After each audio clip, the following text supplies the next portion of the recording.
Hi guys, ito po ay 4G E1 engine, top overhaul po. Yan, ang ganda pa po ng seating piston sa ating cylinder. Bagong overhaul daw to, pero may knocking sound pag umiinit na yung makina. Yan, i-double check natin yung mga posisyon ng piston, yung pagkakalagay. Maganda naman yung sunog ng ating piston, meaning maganda yung combustion nito. Hindi naman naalog yung ulo ng piston natin. Upon careful analysis and troubleshooting, nakita natin na may problema yung supply ng oil papunta sa ating rocker arm. So walang supply doon. Ngayon, double check natin yung daanan ng oil papunta sa ating cylinder head.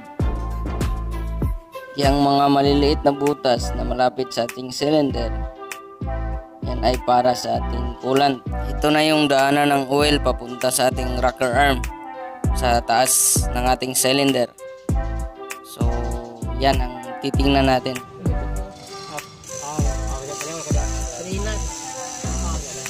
Ito, nakita natin 3 nuts yung nilagay na cylinder head gasket.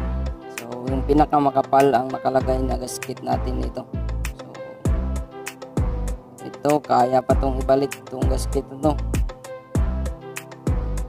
Kung walang available na bago, balik na lang natin. Yan, nakalagay top naman. Tama naman ang plaster ng cylinder head gasket natin. Parang bago ang gawa nito ah. Magaling yung nang gumawa nito. Shout out sa nag-overhaul nitong makina na ito. Magaling. Minsan, ganyan talaga ang buhay. Ayan, malinis na po. Tapos natin malinis yung head at ma-double check. Kabit na lang natin yun. Ito, buong cylinder head natin. So, cleaning nga natin ulit yung mga daanan ng tubig at saka daanan ng oil. Doon sa malapit sa front, butas ng daanan ng oil, kita natin doon may bara, kaya wala yung supply ng oil papunta sa ating mga rocker arm at valves. So ito na yun, ito banda walang supply. So kailangan natin i-final check yung daanan ng oil papunta sa ating rocker arm. Yan, may mga butas naman dyan. So yun na butas na yun. Yun yung daanan ng oil papunta sa ating rocker arm shaft, then sa ating rocker arm and sa ating mga valves. Yun. So cleaning na lang thoroughly ang paglinis natin ito. At babalik naman ang hatak ng ating makina.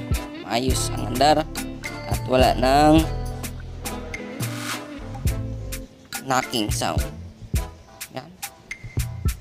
Ayos.